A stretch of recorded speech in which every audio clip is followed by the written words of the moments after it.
रहता है।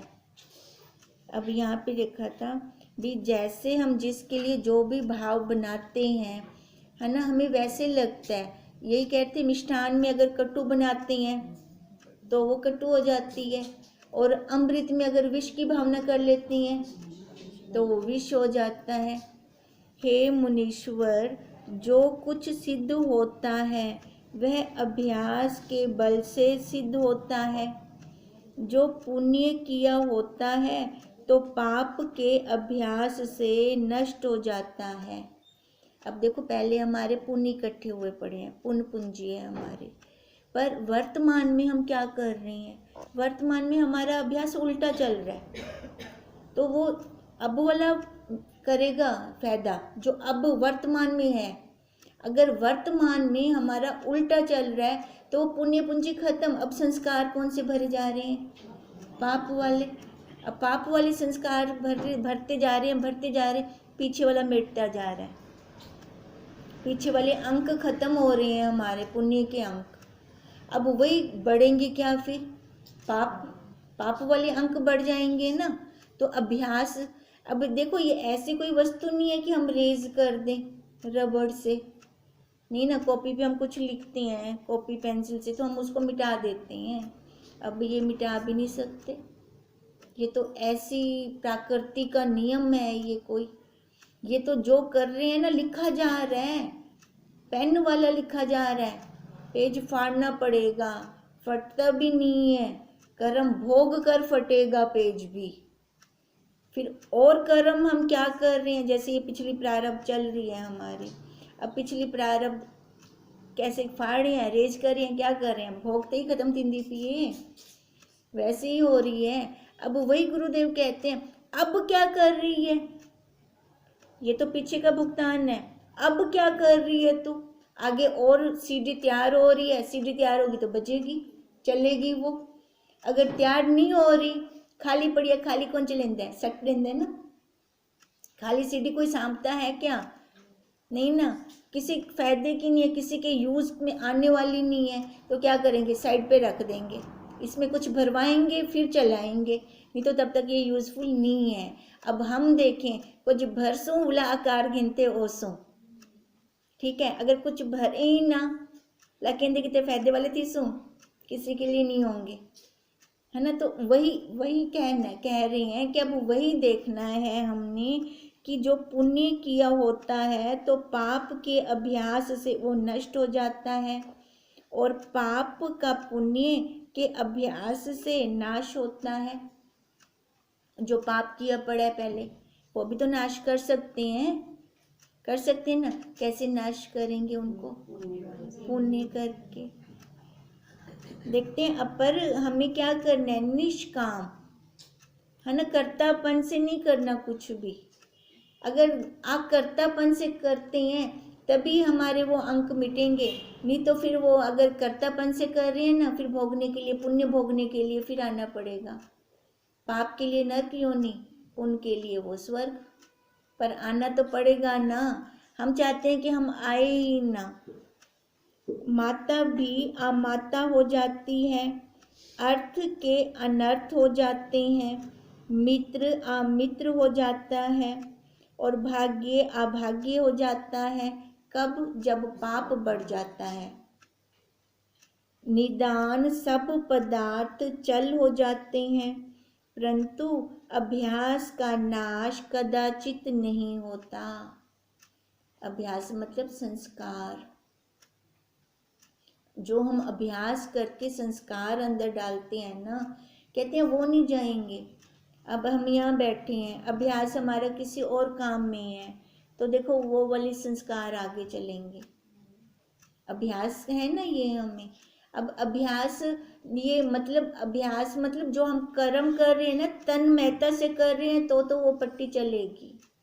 अगर तन महता से नहीं है फिर चलती है? आप बताओ, सबका अनुभव है हमारा, फिर नहीं चलती ना, तन महता वाली पट्टी चलती है। निदान सब पदार्थ चल हो जाते हैं, परंतु अभ्यास का नाश कदाचित नहीं होता। हे मुनीश्वर, जो पदार्थ निकट पड़ा होता है और साधक इंद्रियां भी विद्यमान होती हैं तो भी वह अभ्यास के बिना नहीं प्राप्त होता। जहाँ अभ्यास रूपी सूर्य उदय होता है वहाँ इष्ट की प्राप्ति होती है। अभी हमें अभ्यास अपने स्वरूप का कह रहे हैं, बार बार उसी की तरफ कह रहे हैं। कहते हैं मान लो ब्रह्मज्ञानी संत के घर जन्म हो गया, ठीक है, पर हमने अपना अभ्यास ना किया, फिर उसका फायदा होगा हमें? नहीं, कोई फायदा नहीं है। मतलब जब तक अभ्यास नहीं करते, प्रकृति ने हमारा रास्ता तो खोल दिया, हमें मार्ग तो दे दिया, है ना। अब उसके बाद प्रकृति ने रास्ता खोला, तत्वज्ञ गुरुदेव भी मिले हमें। फिर उसके बाद अगर हमारा अभ्यास नहीं है, रोटी मुंह में रख के बैठ जाऊं, पेट भरता है? नहीं भरेगा ना। पेट कब भरेगा? रोटी मानो कोई पा भी देवे मुंह में, चबला भी, चबावन का अभ्यास अब हमारा अपना होगा ना। अब यही कहते हैं फिर जाके इष्ट की प्राप्ति होती है। अज्ञान रूपी वसूचिका रोग ब्रह्मचर्चा के अभ्यास से नष्ट होता है। अब ये अज्ञान सबसे बड़ा रोग है हमारे लिए। अब सबसे बड़ा रोग ये जन्म मरण का है। जब तक ये जन्म मरण नहीं हमारा खत्म होता, है ना। अब ये खत्म कैसे होगा, है ना। अपना पुरुषार्थ चलाएंगे, अपना अभ्यास चलाएंगे। अपना अभ्यास क्या चलाएंगे? मैं ब्रह्म हूँ, है ना। अब मैं ब्रह्म हूँ तो उस हिसाब से कर्म भी हों फिर हमारे। अब इसलिए तो कह रही हैं ये कैसे होगा? ब्रह्मचर्चा के अभ्यास से। ये ब्रह्मचर्चा जहाँ पे भी बैठे, मतलब आपस में ये हमारी वार्तालाप हो, संसार वाली वार्तालाप ना हो। वो तो खाली बस व्यवहार के लिए करो और कर दो उसको, खत्म बात। वहाँ पर जहाँ पे भी बैठे हमारा अंदर से भी वही चले, है ना। अगर कोई बात होती है या किसी से चर्चा करनी पड़ती है तो भी वही चर्चा हो हमारी। हे मुनीश्वर, संसार रूपी समुद्र आदि अंत से रहित है। जैसे उसका कोई अंत नहीं है ना, ऐसे संसार का भी कोई अंत नहीं पा सकता, कोई हम पार नहीं पा सकते उसका। पर आत्म अभ्यास रूपी नौका द्वारा जीव इसको तर जाता है। पर पार पा गए, कौन पा गए? अभ्यास से। जो उस नौका पर बैठ गए, उस नौका पे इवें तो बह नहीं सकते, बैठने के लिए अभ्यास चाहिए, फिर जाके बैठेंगे वहां पर। जो अभ्यास को ना त्यागोगे तो अवश्य तरेंगे। ये ब्रह्म वाले, ये संसार सागर, इसको हम पार कर जाएंगे अभ्यास रूपी नौका पर बैठकर। हे मुनीश्वर, जो पदार्थ उदय हो उसके अभाव की भावना कीजिए। जो पदार्थ उदय हो, अब बताओ उदय क्या क्या है? क्या क्या उदय है?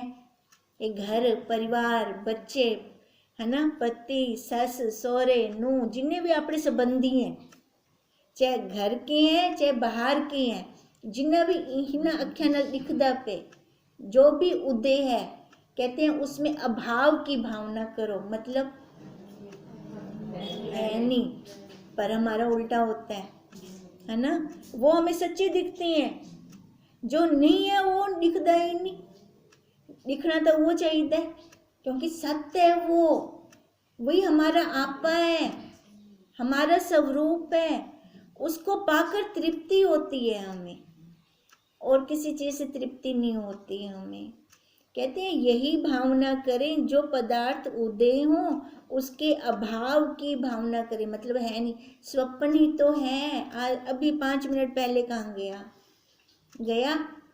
अभी 2 मिनट, अभी गया शब्द कहा, गया, स्वप्न हो गया, है ना। तो हम इतना पक्का क्यों करके बैठे हैं सारा? कितना घर को, परिवार को, संबंध को कितना पक्का पक्का वाला करके बैठे हैं। इनका अभाव की भावना जब तक करते नहीं ना, ये सब स्वप्न है ना। बहन आ गई स्वप्न है, भाई आ गया स्वप्न है। जब तक ये वाली भावना नहीं होती हम आगे नहीं बढ़ पाएंगे। हमारा हाल वैसे होगा, हम आगे बढ़ना चाह रहे हैं पर जितने तक रस्सी को ढीले उठे तक वैसो बाद पिछू तक खूंटे नाल बद्धे पियूं।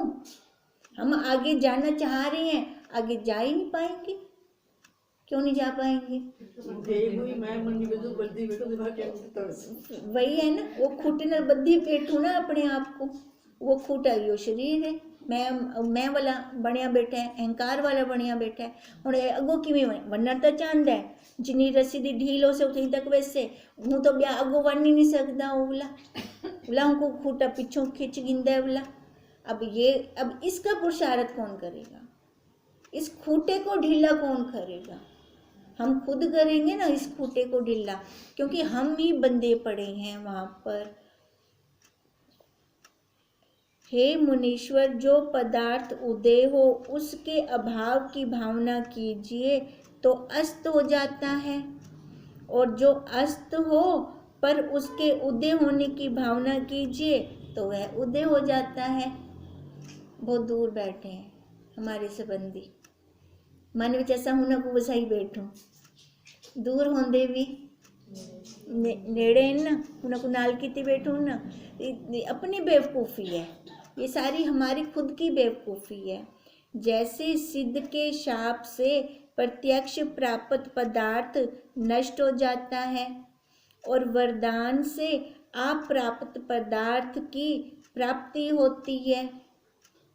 हे मुनीश्वर, जो पुरुष शास्त्र से इष्ट पदार्थ को सुनता है और उसका अभ्यास नहीं करता, उसे मनुष्यों में नीच जाने। अब नीच कहते हैं, किसको कह रहे हैं? अमल नहीं कर रहा है ना। हम गुरुदेव से महावाक्य तो लें, पर जैसे गुरुदेव हमें बोलें वैसे ना चलें, अपनी मन मर्जी चलाई बैठे रहे, क्या काम बनेगा? क्या हम अपनी मन मर्जी चला रहे हैं तो गुरुदेव को लॉस है? कोई लॉस किसका? हमारा अपना स्वयं का लॉस हो रहा है। वो तो हमें मार्गदर्शन दे रही हैं, चलना तो हमें स्वयं में। हम अपना अभ्यास करें। इसको इष्ट पदार्थ की प्राप्ति फिर कभी भी नहीं होती जो उनके महावाक्यों पे चलता नहीं है। जैसे बंध्या के पुत्र नहीं होता, वैसे ही इसको इष्ट पदार्थ की सिद्धि नहीं होती। अब इष्ट पदार्थ कौन है? क्या है वो? अपना स्वरूप, अपना आपा। देखो, हमारे पास होते हुए भी हम उसको प्राप्त ही नहीं कर पाएंगे, क्योंकि हमारी दृष्टि उस पे है ही नहीं। कानों का रस है, सुन लेते हैं, अच्छा लगता है, पर वो उतनी देर तक जितनी देर हम सुन लेते हैं। उसके बाद जब जाना तो युद्ध क्षेत्र वही संसार है, उसमें जाना पड़ता है हमें हर कर्म के लिए। अब वहाँ पर ये निकलते हैं, ये हमारे शस्त्र हैं, ये महावाक्य हमारे शस्त्र हैं। अगर हमें वहाँ निकालने ही ना आए फायदा, फिर वो विद्या सीखने का क्या फायदा? हे मुनीश्वर, जो आत्म रूपी इष्ट को त्याग कर और किसी पदार्थ की वांछा करता है, वह अनिष्ट के बाद अनिष्ट पाकर एक नरक से दूसरे नरक को भोगता है। यही इच्छा, मतलब बातें आत्म ज्ञान है पर इच्छा संसार की है। ठीक है, जैसे हमने जाप किया किसी फल प्राप्ति के लिए, कहते हैं उनका ऐसा है जैसे एक नरक से निकलकर दूसरे नरक में गए, क्योंकि वो फल की प्राप्ति तो हो जाएगी उनको, जो भी मांगा वो तो मिलेगा ही मिलेगा उनको, और पर उसके बाद फिर वही आना जाना, वही जन्म, वही फिर आगे वही जन्म, फिर जन्म पे जन्म, फिर उसका फल क्या निकला? कुछ नहीं। दुख सुख तो है ही है साथ में, अपना खत्म तो ना हुआ ना सर्कल। हमने सर्कल खत्म करना है, गोल सर्कल कभी खत्म नहीं होता, लंबा खत्म हो जाएगा। वह अनिष्ट के बाद अनिष्ट पाकर एक नरक से दूसरे नरक को भोगता है। हे मुनीश्वर, जिसको अभ्यास का भी अभ्यास प्राप्त हुआ है उसको शीघ्र ही आत्म प्राप्ति प्राप्त होती है। अभ्यास का भी अभ्यास, देखो अभ्यास हम जागृत में कर रहे हैं, ठीक है, वही हमारा स्वप्न में आ जाए। कुछ भी चले, स्वप्न जब देख रहे हैं, स्वप्न के अंदर भी हमारी यही चर्चा चल रही हो अपनी, तो इसको कहते हैं अभ्यास का अभ्यास। अब जिसको ये अभ्यास का अभ्यास प्राप्त होता है वही अपने आत्म पद को प्राप्त होता है। जीव अभ्यास के बल से इष्ट को पाता है। जैसे प्रकाश से पदार्थ देखिए कि वह पड़ा है तो उसका नाम अभ्यास है। कमरे के अंदर अंधेरा है, ठीक है, हम वहाँ पड़ा है सामान पर हमें दिखता नहीं। अब दिखने के लिए मैंने एक लाइट जला ली।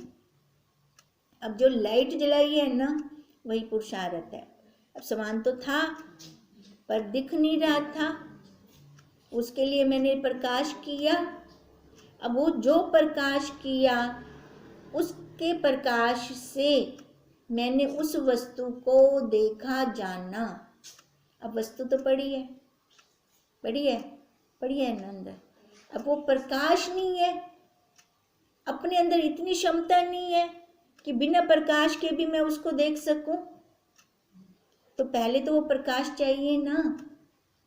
जब वो प्रकाश हम लेंगे फिर जाके जो पड़ी हुई वस्तु है उसको देख पाएंगे। अब जो वो प्रकाश किया ना वो मेरा पुरुषार्थ है, वो मेरा अभ्यास है। जैसे प्रकाश से पदार्थ देखिए कि वह पड़ा है तो उसका नाम अभ्यास है, और उसके निमित्त यत्न करना अभ्यास का अभ्यास है। अब जो वो वस्तु पड़ी है ना उसके निमित्त मैं यत्न कर रहा हूँ, भी उसको पाना है। तभी कहते हैं ये अभ्यास का अभ्यास है। जब यत्न और अभ्यास करते हैं तब पदार्थ को पाते हैं। अब देखो पुरुषार्थ मतलब प्रकाश करूंगी, पहले तो मेरे अंदर इच्छा हो ना, इच्छा हो कि मेरे को वो वस्तु चाहिए, मैंने वो वस्तु देखनी है, उस वस्तु को प्राप्त करना है। पहले तो ये इच्छा हो, तब जाकर वो पुरुषार्थ कर पाऊंगी। अब जैसे मैंने किसी का सूट देख लिया, मेरे को ये सूट चाहिए, मेरे को चाहिए, राजपुरा क्या नहीं मिलता पिया हूँ, देखते मैं चंडीगढ़ वेंदी पई हाँ। अब ये सारा पुरुषार्थ किसके लिए कर रही हूँ? सूट के कपड़े के लिए। जहाँ मेरे मन रुक गया है ना, जहाँ रुक गया उसके लिए पुरुषार्थ चल रहा है, फिर उसको ले लेती हूँ मैं इतना पुरुषार्थ करके। अब यही बात कह रही हैं, जब यत्न और अभ्यास करते हैं तब पदार्थ को पाते हैं, तब वो पदार्थ प्राप्त हुआ मेरे को। बारंबार चिंतन करने का नाम अभ्यास है। जब ऐसा अभ्यास हो तब इष्ट पदार्थ की प्राप्ति होती है। लता पक्का है ये ना। जब जहाँ पे मेरा मन रुका पड़ा है और मैं इंद्रियों द्वारा भी उसका पुरुषार्थ कर रही हूँ, अभ्यास कर रही हूँ, और मेरा मन भी वही चाह रहा है, बताओ वो वस्तु प्राप्त होगी कि नहीं होगी? एक संसारी वस्तु प्राप्त हो जाती है तो ये नहीं होगी। यहाँ पे तो प्रकृति हमारा सहायता करती है, यहाँ पे तो प्रकृति खुद आ जाती है। तो एक कदम तो चल, 10 कदम मैं तेरे साथ खड़ी हूँ, तेरे मार्ग खोल दूंगी सारे। तभी कहते हैं ना, माया आख दी मैं भी प्रबल हाँ, तो देखो वनण किवें देसा ही पासे। पर अपना अभ्यास हो, अपनी दृढ़ता हो तो माया भी हट वेंदी है पिछों भी। हुण ये रुक से कहना मेरे को, वो भी हट जाती है पीछे। बारंबार चिंतन करने का अभ्यास का नाम अभ्यास है। जब ऐसा अभ्यास हो तब इष्ट पदार्थ की प्राप्ति होती है, अन्यथा नहीं होती। हे मुनीश्वर, 14 प्रकार के भूत जात हैं। जैसा जैसा किसी को अभ्यास होता है उसके बल से वैसा ही वैसा सिद्ध हो जाता है। अभ्यास की भली आ रही है। अभ्यास रूपी सूर्य के प्रकाश से जीव अपने इष्ट पदार्थ पाता है, सिद्धियां पा लेते हैं, है ना। अब उस सिद्धि से देखो, वो सिद्धियां ऐसे तो नहीं मिलती, तप करना पड़ता है उनके लिए। अभ्यास के बल से भय निवृत्त होता है और पृथ्वी पर्वत वन कंदरा में निर्भय होकर जीव विचरता है। जब किसी की सिद्धि प्राप्त करनी होती है ना, तो वो जंगलों में जाते हैं, फिर उनको डर नहीं लगता भी वहाँ कोई आ जाए जानवर, जंगली जानवर, पर उस टाइम भूत सवार होते हैं, मेरे को ये वाली सिद्धि चाहिए, तो वो उनको वो सिद्धि कितनी निर्भय कर देती है कि किसी से डरते नहीं है। रात को जाकर शमशान में बैठते हैं तो वहाँ डर नहीं होता क्या, उनको लगता नहीं है, पर वो उस टाइम निर्भय हो जाती हैं, उनको कुछ दिखता ही नहीं है, उनको खाली अपनी वो सिद्धि दिख रही होती है उस टाइम। अब ऐसी अगर हमारे ऊपर ये भूत सवार हो जाए कि मेरे को इसी जन्म में अपना लास्ट जन्म करना है, तो क्या नहीं होगा। जब ओ कर गिनता ऐसा क्या ना कर सकसो, हम भी कर सकेंगे ना। पर वो भूत सवार थी वे पहले, वो एकदम पक्की दृढ़ता आ जाए अपनी बुद्धि में, वो धारणा बन जाए हमारी, फिर जाके होगा, फिर मंजिल दूर थोड़ी है। इति श्री योग विशिष्ट निर्वाण प्रकरण शत अधिक 185 सर्गा समाप्त। विद्याधरी बोली, हे मुनीश्वर, सब पदार्थ निरंतर अभ्यास से सिद्ध होते हैं। तुम्हारा शिला में दृढ़ निश्चय है, इससे तुमको शिला ही दिखती है। बात तो यहाँ चल रही थी, वशिष्ठ जी को वो शिला दिख रही थी, है ना, और विद्याधरी को उसमें पूरी सृष्टि दिख रही थी। अब वही कह रही है कि है तो दृढ़ निश्चय आपका शिला का, आप ये छोड़ो कि ये पत्थर है, ही निश्चय को छोड़ो, होने में देखो कि हिंदे अंदर सृष्टि है, इस निश्चय में आओ, और मुझको इसमें सृष्टि दिखती है। जब तुम्हारा संकल्प भी मेरे संकल्प के साथ मिले, तब तुमको भी यह जगत भासित हो। कहने का मतलब क्या है कि मेरे को तो वो सृष्टि दिख रही है, अब आप भी वैसे बनाओ, अपने अंदर वही संकल्प करो कि इसमें सृष्टि है। अगर वही संकल्प करोगे तो आपको दिखेगी वो वाली सृष्टि।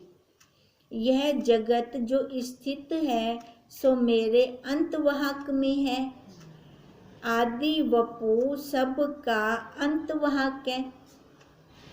अब क्या कह रही है विद्याधरी कि जो ये जगत है ना, मेरे अंतवाहक में स्थित है, और अंतवाहक में मतलब सूक्ष्म में मैंने ये सच मान रखा है सारा, ठीक है। अगर मैं ये सारा ही नश्वर मान लूँ, है तो मानने की बात है, तो अपनी दृढ़ता भाव ही तो है ये भाव। अगर मैं जो ये दिख रहा है मैं इसको कह दूँ सारा स्वप्न है, कहने से नहीं, दृढ़ता हो अंदर मन के अंदर, तो ये स्वप्न है फिर। अब यही बात विद्याधरी कह रही है, कहते हैं वास्तव में हम थे तो सबसे पहले अंतवाहक, अतः अंतवाहक में सबकी एकता है, और एकता भी वही है, जो भी कर्म होता है पहले मन में आता है, फिर जाकर बाहर ये स्थूल इंद्रियां कर देती हैं। जैसे समुद्र में सब तरंगों की एकता होती है।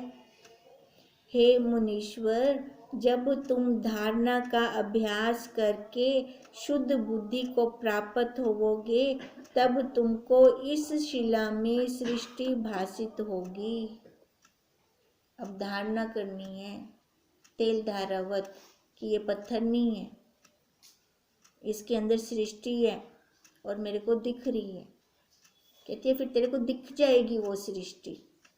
अब ऐसी हमें गुरुदेव कहते हैं, अगर शरीर बीमार हो रहा है, रोगी हो रहा है, धारणा कर लो मैं ठीक हूँ, मैं ठीक हूँ, ये धारणा कर लो, मेरे को दिख रहा है, जिस अंग में जो भी प्रॉब्लम हो रही है वो मेरे को दिख रही है। कहते हैं वो दिखने लग जाती है। फिर अब दिखेगी कब, अलग हो जाएगी, मेरे से अलग हो गई तो दिख रही है। जब मेरे से अलग हो गई तो मैं कहाँ और वो कहाँ, ठीक है। ऐसे ही धारणा करनी पड़ती है, धारणा के बल से। अब ये भी धारणा है कि मैं शरीर नहीं हूँ। धारणा में जितनी हमारी स्थिति होगी उतना हम ऊंचे उठेंगे। वशिष्ठ जी बोले, हे राम, जब उसने इस प्रकार मुझसे शुद्ध युक्ति कही तब मैंने पद्म आसन लगाकर सब विषय त्याग दिए और कथा के क्षोभ का भी त्याग कर अपने आदि भौतिक का भी त्याग किया। अब कहते हैं युक्ति तो बता दी उसने, अब सारे मैंने खत्म कर दिए, अपनी वृत्ति को एक कर दिया। अंतवाक में जो स्थूल शरीर का भान था ना, उसको भी उन्होंने खत्म कर दिया। तब निरंतर शुद्ध बोध का अभ्यास करने से मुझ में बोध का अनुभव उदय हुआ। अब वो किस चीज का अभ्यास कर रहे थे? शिला में सृष्टि देखने का। कहते हैं जब ये वाली मैंने धारणा की, अपनी वृत्ति को एक कर दिया तेल धारावत, तो तब मेरे को वो दिखनी शुरू हो गई, उदय हो गई। वो जैसे मेघ के अभाव से शरत काल का आकाश निर्मल होता है, वैसे ही कलना से रहित मुझ में शुद्ध बोध का अनुभव उदय हुआ। थे तो वो शुद्ध अंतःकरण, शुद्ध अंतःकरण वाले का संकल्प फलता है। ठीक है, तो वो जैसी धारणा करते हैं, जैसा संकल्प करते हैं, आगे वैसे उनको दिखने लग जाता है। जो उदय और अस्त से रहित परम शांत रूप है, अपने सब रूप में आ गए वृत्ति को एकाग्र करके, उसमें वह शिला मुझको आकाश रूप दिख पड़ी और शिला तत्व से केवल बोध मात्र दृष्टि गोचर हुई। कहते हैं शिला तत्व से। अब अपने अंत आदि भौतिक को छोड़कर वो अंतवाहक में आ गए। अब अंतवाहक में बंद करके आंखों को उन्होंने मतलब अपनी धारणा ऊंची कर दी, स्थिति ऊंची कर दी, तो वो शिला उनको बंद आंखों से जैसे मन से देखते हैं, मन से देखा उन्होंने, तब उनको वो बोध मात्र, बोध मात्र मतलब जैसे मन से हम देखते हैं ना, ये सामान यहाँ रखा है, ये सामान यहाँ रखा है, पहले हमारा देखा हुआ है तो फिर मैं मन से देख रही हूँ सारा कुछ, तो कहते हैं ऐसे ही उनको बोध मात्र दृष्टि गोचर हुई। पृथ्वी आदि तत्व कोई मुझको नजर न आए। जैसे अर्जुन का फोकस कहाँ था? खाली आंख पर। ऐसे उनको खाली उसी शिला पे पूरा फोकस था, बाकी और कुछ नहीं दिख रहा उनको। केवल अद्वैत आकाश आत्म तत्व मात्र अपना रूप ही दृष्टि गोचर हुआ। जब एक पे दृष्टि की तो फिर एक तो वही है अद्वैत्व। हर पासे से वृत्ति को हटा दिया। हर पासे वृत्ति जब हटी तो कहाँ गई? अब वो तो अपने आप निकल के आएगा अपना स्वरूप। उसके लिए हमें कोई पुरुषार्थ नहीं करना। पुरुषार्थ खाली जो आगे झमेला पड़ा है ना, इसको हटाने का करना बस। कहते हैं जब उन झमेलों को हटाया, अपनी एकाग्रता की, तो वो अपने आप निकल कर आ गया। केवल अद्वैत व आकाश आत्म तत्व मात्र अपना रूप ही दृष्टि गोचर हुआ। बाकी कुछ ना दिखा में बोला। जब बोध मात्र से अंतवाक रूप होकर स्पंदन फुरा, अब अपने स्वरूप का मैं तो ब्रह्म हूँ, अब जैसे ऐसा हुआ तब अंतवाहक से उस शिला में सृष्टि भासित होने लगी। अब अपने स्वरूप में आ गए, सूक्ष्मता में आ गए। अब सूक्ष्मता से अब उनको उसकी शिला के अंदर सृष्टि दिखने लगी। जैसे मनोराज्य की सृष्टि होती है और बोध से भिन्न भिन्न नहीं होती, वैसे ही वह सृष्टि मुझको दिखी और शिला का रूप प्रतीत हुई। बाहर से तो शिला है, अब उसके अंदर सृष्टि को देखने के लिए अपने सूक्ष्म में आना पड़ा। कहते हैं जब मैं आया, सूक्ष्म से सूक्ष्म को देखा, है ना, स्थूल से तो नहीं देख पा रहे थे सूक्ष्म को। जैसे स्वप्न के ग्रह में शिला दिखे तो वह अनुभव ही शिला और ग्रह रूप होकर भासित होता है। अब जैसे स्वप्न में हमने महल खड़ा कर दिया, और जब मैं जागृत में आई, महल था, क्या था, सूक्ष्म, खाली वो अनुभूति थी ना। ये महल बना लिया था मैंने, या मैं सिंहासन पर बैठी थी, आगे मेरे मंत्रीगण बैठे थे, खाली वो अनुभूति रहेगी ना, वास्तव में था तो नहीं ना वहाँ पर कुछ।